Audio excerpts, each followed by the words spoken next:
We continue now at the top of Daf Mem Aleph on Mesechet Kesuvos. This is Kesuvos Daf 41b. On the previous Amud, the Gemara brought a proof from a Brisa. The Brisa talks about the differences between Tam and Muad, and the Brisa does not say a difference that by Chatzi Nezek, when you're talking about a Tam, it doesn't say that Chatzi Nezek is a Knas, but the Nezek Shalem is considered Mammon, and therefore it implies that Chatzi Nezek is considered Mammon, and you would pay Chatzi Nezek when you admit. And so then the Gemara had suggested, well, maybe the Brisa just leaves off some of the differences, and the Gemara says it can't just be that it left off one difference. What other difference is left off? And so the Gemara says Chatzi Kofer is left off, because there's a halacha that if a Muad kills a person, so then you pay Kofer. But if a Tam kills a person, there is no Chatzi Kofer. So that was left off, so other things might be left off. And the Gemara says that's not necessarily true, because it could be Hamani Rav Yossi Haglili. It could be that the author of this Brisa is Rav Yossi Haglili. Diyamar Tam Mishalim Chatzi Kofer. Rav Yossi Haglili happens to hold that by a Tam, in a situation where a Tam kills a person, there is a payment of Chatzi Kofer. So that is not a distinction in the Brisa that should have been listed, because it's not a difference between Tam and Muad. In both situations, they pay Kofer, and therefore, according to that, there was really nothing left out of the Brisa, and therefore this would be a proof, because again, the Brisa did not say the difference between Chatzi Nezek being a Knas and Nezek Shalom being Mammon. That would imply that Chatzi Nezek is Mammon, according to that understanding of the Brisa.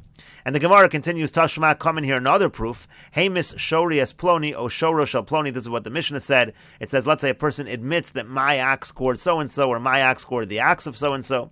Hareza Mishalim al Piatzmo. So it says, again, he pays based on admission.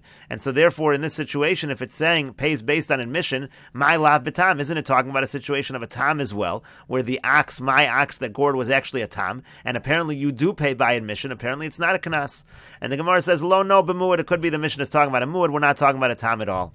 But the Gemara says, avol betam mai, but by a tam, then what would be the situation? Eino mishalim al piatzmo. Apparently you're suggesting that by a tam, the person would not pay based on admission, that it is a kanas. But if that's the case, Adatani Seifa, instead of learning at the end of the Mishnah, avdo shel ploni eino mishalim al piatzmo, we said that if the person says that my ox killed the slave of so-and-so, you don't pay based on admission because it's a knas. Why go to the case of an eved? Niflog v'nisni b'dida, you might as well make a distinction within the case we're talking about already, and make a distinction between a tam and a muad.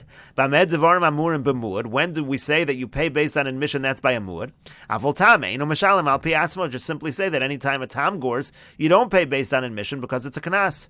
And to that the Gemara answers, kula b'muad kamairi. The entire Mishnah was only dealing with a muad. We were never dealing with a tam, and that's why we don't bring that case into the Mishnah. And the Gemara continues, Tashma, come in here, another proof from the Mishnah. The Mishnah said, Zeh haklal, this is the rule, Kol ha-mishalim yeser al mash hizik, anytime you pay more than you damage, eino mishalim al piatzma, you don't pay based on admission, that is considered a fine. And so the Gemara says, ha-pachos mi mash hizik, sounds like the Mishnah is saying, if you pay less than the amount of damage that was done, mishalim al piatzma, then he does pay based on admission, meaning it sounds like chatzi nezek is mammon. And the Gemara says, lo tema ha-pachos mi mash hizik. No, don't understand the Mishnah to mean that if he pays less than he damages, it's considered mammon. The Mishnah just means to say, if he pays exactly what the damage was, then he pays based on admission, that's mammon. But the Gemara says, okay, but according to that, avol pachos mai, but what would be if the person pays less than the damage? Eino mishalim al piatzmo. Apparently you're suggesting that he wouldn't pay based on admission in that case. But in that case, there's a better way to phrase it. Listening, what the Mishnah should have said was as follows. Zeh haklal, this is the rule. Kol she'eino mishalim kamash hizik, anytime you're not paying exactly what you damaged, eino mishalim al piatzmo, he doesn't pay based on admission. Demashma pachos umashma yeser. If you phrase it that way, so then it implies that both if you pay less or if you pay more, you don't pay based on admission, and that would really illustrate properly again that in that situation, chatzi nezek is a knas, but it doesn't say it that way. So therefore, it seems like chatzi nezek is mammon, and the Gemara says indeed to Yufta this is a refutation of that position. It does seem from the Mishnah that chatzi nezek is mammon, because again, the Mishnah is saying only when you pay more than you damage is it considered a knas, but apparently less is considered mammon. But the Gemara then says, V'hilchasa palgan is kanasa, but the halacha is the chatzi nezek actually is knas. Even though we have a refutation from the Mishnah against it, the halacha is that chatzi nezek is knas. The Gemara says, Tiyufta v'hilchasa, it's a refutation, yet you're paskening like what you just refuted. And the Gemara says, yes. Time of Mayitosif, because what's the reason why you said it was refuted? Mishum delo katani kemasha hizik, because it doesn't say in the Mishnah that you have to pay exactly the amount, otherwise it's a knas. But there's another reason why the Mishnah doesn't say that. Lo psikole, the Mishnah doesn't want to phrase it that way.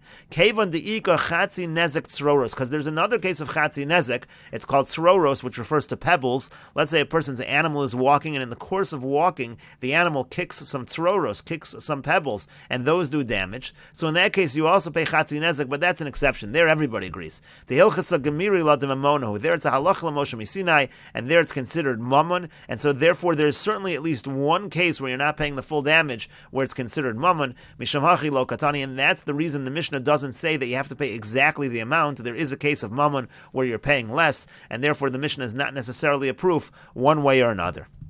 And the Gemara continues, V'hashta da'amrit palga nizka kanasa. Now that we just said that chatzi nezek is a knas, so we can say the following. Hai kalba da'achal imri. Let's say you have a situation of a dog that eats a sheep. Or v'shunra da'achal tarnagoli ravravi. Or let's say you have a situation of a cat and it eats a tarnagol, it eats a large rooster. So those are strange kinds of damage that's similar to a tam, something that's unexpected. Mishunahu, that's considered a strange kind of damage, and therefore the payment is going to be a chatzi nezek, which is a knas. V'lo magvinon bebavel. And the halacha happens to be we don't collect knas payments in Bavel, and therefore in such a situation the court in Bavel will not force the person to pay for that kind of damage. But the Gemara continues, Avol Zutri, but let's say the tarnagol is not a large tarnagol that's eaten by the cat, but it's a small one, or Chehu, that is a normal situation of damage, Umagvina, then that would be collected in Bavel. And the Gemara continues, Vitavas lo mafkinan mine. The halach in Bavel is if that the person was damaged, if he takes the money by force from the person who did damage, we don't take that money away. He's entitled to the money in a sense because there's a knas payment. It's just that courts are not going to force a person to pay the knas payment in Bavel. But if the person who was damaged took the money, so we don't take it away from him. V'iyamar. Now also, let's say the person who was damaged says, Akvu li zimna Eretz Yisrael. I want to make a time that we'll both go to Eretz Yisrael, and the courts in Eretz Yisrael could impose a fine. Makvi'inan lei. So then we do set a time and we make them go to Eretz Yisrael. We force the person who did the damage to go there. V'ilo azal. And if he doesn't go to Eretz Yisrael to go to court, mishamtinan lei. So then we're going to put the person, we're going to excommunicate, to ostracize the person. And the Gemara says, Bein kachu vein kach, and the Gemara says, in regardless, mishamtina le, we're going to put the person into an ostracization, we're going to excommunicate the person. Why? The amrinan le slik hazekach, because we're going to tell him you have to get rid of that animal that does damage. In other words, if the person doesn't get rid of the animal, that is another reason rather to put the person into excommunication. Mid Rabbi Nosson, and that idea comes from Rabbi Nosson's teaching, the Tanya, because we learned in the Brayso, Rabbi Nosson, Rabbi Nosson says, Minayin shelo yigdal adam kelev rabisoch beso. How we know, from where do we know that a person should not have an evil dog inside of his house? V'lo yamin sulam ru'ua besoch beso. And similarly, the person shouldn't have a ladder, which is a weak ladder. It can cause damage. You shouldn't have that in your house. Shenamar, like the pasuk says, v'lo sasim damim beveisachi. You don't place blood. You shouldn't place blood in your household. And so, therefore, if the person insists on keeping these animals when these animals are dangerous, that is another reason rather to put a person into chayrim. Hadran aloch elu naros. This is the conclusion of the third parak of Mesechet Kesubos. And if you're enjoying these videos and this channel, please like, share, and subscribe. And please take a look at the description box below to see how you can support this channel. And we will now begin the fourth parak of Mesechet Kesubos. And the parak begins with the Mishnah. The Mishnah says, Na'arosh and Ispatata. Let's say you have a situation of a young girl who is seduced. Boshta upagama, the payment for the humiliation and the payment for the damage in terms of her value. Ukanasa, and also the payment of the fine. Shel avia. All of that goes to her father. V'hatzar b'tfusa, and the same thing applies by the payment for tsar, by a tfusa. Tfusa refers to a woman who is raped, and anusa. Again, those payments, they go to the father. Rashi over here says, Na'arosh and Ispatata v'hatzar b'tfusa v'hatzar nami liavia ba'anusa. The tsar payment also goes to her father when we're talking about a situation of an anusa, of a situation of rape. But tfusa, why does it use the language of tfusa lishna dekra? Because that's the language of the pasuk. It says v'tafsa v'shachav ima, so therefore that's the language that the pasuk uses when we're talking about an anusa.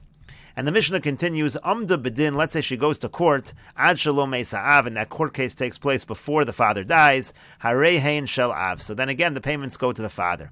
Meisa'av, now let's say the father dies, again, they went to court while the father was alive, and then the father dies, harei hein shel achin, so then the payment goes to the brothers.